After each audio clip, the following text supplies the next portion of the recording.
आप सभी का स्वागत है फिर से एक भारत न्यूज़ भोजपुरी में। आप सभी का एक बार फिर से स्वागत है। तो आज आइए हमारे भोजपुरी के समा म्यूजिक के ओनर से हम कुछ बात करेंगे और उनसे पूछेंगे मतलब खेसारी जी और पवन जी के बारे में, साथ में पूछेंगे पीके आर्यन जी के बारे में। तो सर क्या कुछ बता सकते हैं, जैसे कि अभी आपको मालूम होगा पवन सिंह का एक गाना मतलब रिलीज़ हुआ है, तो मतलब कुछ लोग उनका मतलब अफवाह उड़ाएं कि गाना चोरी हो गया है, तो उसके बारे में कुछ कह सकते हैं आप? तो इस पे सभी सबसे पहले तो हम भारत न्यूज़ भोजपुरी को जितने दर्शक लोग देख रहे हैं सभी को हम नमस्कार करना चाहते हैं दिल से, और जितना लोग देखे हैं और देखेंगे सभी को नमस्कार।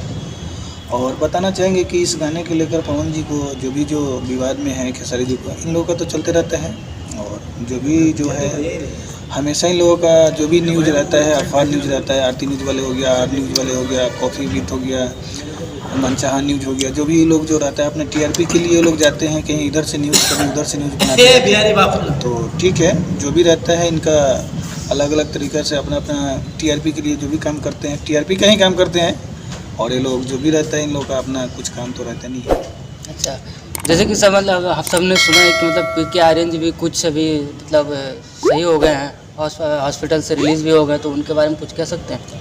कह सकते हैं अभी बहुत अच्छे हैं और हॉस्पिटल से भी आ चुके हैं और बहुत ही अच्छे हैं। अभी अब अपना फिर से अपना इंडस्ट्री में आ चुके हैं, कदम रख चुके हैं और बहुत खुशी हुआ कि फिर से आप लौट गए वापस।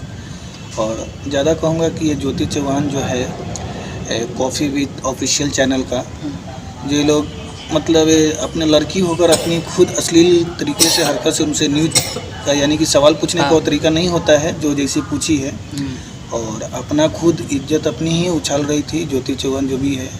और इसमें क्या बोलूँ, और जो भी है इनका अच्छा नहीं लगता है और ऐसा करना नहीं चाहिए। ज्योति चौहान जो है अपना इज्जत खुद यानी कि ढोरी, वो एक लड़की है, वो अपना इज्जत खुद दिखा रही है, दूसरे को दिखा रही है, तो कोई भी देखेगा ना। जी बिल्कुल। तो ज्योति चौहान को ऐसा नहीं करना चाहिए, और एक जेंट्स के सामने होकर अपना ढोरी खुद दिखा रही है दूसरे को, तो दूसरा देखेगा, हम लोग भी देखेंगे, और जो भी रहेगा तो भाई दिखना ही है, आप लोग भी जानते हैं। अच्छा सर, क्या मतलब आप भोजपुरी के सबसे सफल एक्टर और सिंगर खेसारी जी के बारे में कुछ कह सकते हैं? जैसे कि लोग यही कह रहे हैं कि पवन जी का गाना खेसारी जी ने चोरी कर लिया, तो उसके बारे में कुछ कह सकते हैं? ऐसा कुछ नहीं है, चोरी करने का मामला नहीं रहता है। कभी कभी हो सकता है कि मिल जाता है, मैचिंग हो जाता है, राइटर रहता है, सबका सोसाइटी का देन है, सब अपना अपना, इसमें हम कुछ नहीं कर सकते हैं, टिप्पणी नहीं दे सकते हैं। खेसारी जी का भी है और पवन जी का भी है, तो ये लोग भी अच्छे भोजपुरी के एकदम बहुत बड़े